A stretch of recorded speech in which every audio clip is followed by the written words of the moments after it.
Welcome to This Explainer. Today, we're diagnosing business communication. Think of it as the central nervous system of absolutely any organization. And the best part? This is perfectly tailored for your ACCA BT exam review. Let's get right into it. Here's our roadmap for today. We'll be hitting the fundamentals, the pathways, signal quality, glitches, and fixes. And we'll wrap it all up with a quick exam tip. Starting off with Section 1, Fundamentals. So what exactly is this nervous system? Well, communication is basically the interchange of information, ideas, facts, and even emotions between two or more people. Why is this so absolutely crucial for teamwork and decision-making? Because without it, an organization's members are operating in a complete vacuum.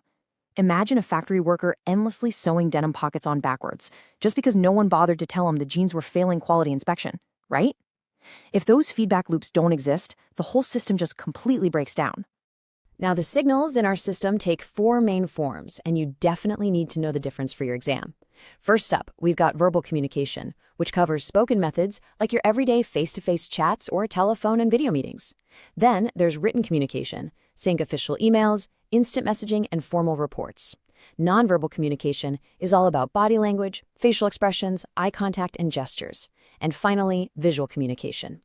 This uses things like charts, graphs, and presentations to make complex data instantly readable. Actually, research shows that spoken words carry only a tiny fraction of a message's true weight. It's wild. As Ralph Waldo Emerson pointed out, when a speaker's eyes or body language say one thing, but their tongue says another, we instinctively trust the visual cues. Nonverbal communication really does do the heavy lifting in a conversation. Moving on to Section 2, Pathways. Let's look at how these signals actually travel. Within an organization, information doesn't just float around randomly. Signals move in highly specific directions. Downward communication happens when management dictates policies down the chain to employees. Upward communication is the reverse. That's when staff submit reports or vital feedback up to management. Then you have horizontal communication, which is peer-to-peer coordination between employees or departments at the exact same level. Oh, and don't forget diagonal communication. That flows across different departments and different hierarchical levels all at the same time. Beyond just direction, we also see distinct flow patterns. Centralized networks, like the wheel or the chain, route information through central figures. Now, these are great for maximum speed, but honestly, they can leave peripheral team members feeling a bit isolated. On the flip side, we have decentralized networks, like a circle or an all-channel model. These allow people to communicate much more freely, making them absolutely the best setup for solving highly complex problems together. All right, on to Section 3, Signal Quality. So, what actually makes an informational signal effective? For management to make strong decisions, the information has to be crystal clear, meaning free of confusing jargon and super easy to understand. It needs to be highly accurate, reliable, and complete so nobody jumps to the wrong conclusions. It also has to be concise and relevant, to avoid information overload.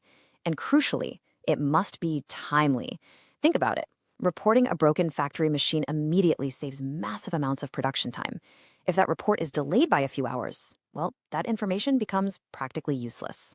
You'll also need to distinguish between formal and informal communication. Formal communication relies on documented official channels, like a written company policy. It's highly reliable, sure, but it can be a bit slow. Informal communication, like the classic company grapevine, is super fast for building relationships, but it's unstructured and, unfortunately, it can easily spark rumors. Keep in mind, both of these channels carry all sorts of business information, whether it's internal or external, financial or non-financial, quantitative or qualitative. Next up is Section 4, Glitches and Fixes. Let's face it, even the best nervous systems experience glitches. When language, physical, or cultural barriers block the pathway, the message gets totally distorted. But we can fix these. We clear language glitches by utilizing simple language instead of heavy jargon. If poor listening or psychological barriers are getting in the way, we encourage active listening and regular feedback to confirm understanding. Facing physical distance, information overload, or technical problems, just make sure you're utilizing the most appropriate tech channels. And when it comes to cultural differences, it is so important to consciously respect and adapt to those diverse backgrounds. Promoting an open communication culture fixes a lot of these issues. And finally, Section 5, Exam Tip.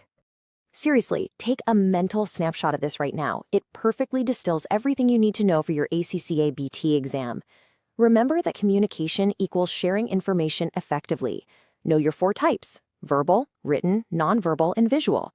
Memorize the directions: downward, upward, horizontal, and diagonal. Keep those patterns straight: chain, wheel, circle, and all channel. Don't forget that good communication is clear, accurate, complete, relevant, and timely. And always remember the solutions to barriers: clear language, active listening, and appropriate communication methods. I'm going to leave you with a provocative thought to analyze in your own studies. When you look at how a business operates, are their communication pathways genuinely building trust, teamwork, and efficiency? Or are they just creating chaotic, misunderstood noise? Because getting communication right is the absolute key to organizational success. Thanks for learning with me today, and best of luck conquering your ACCA BT exam.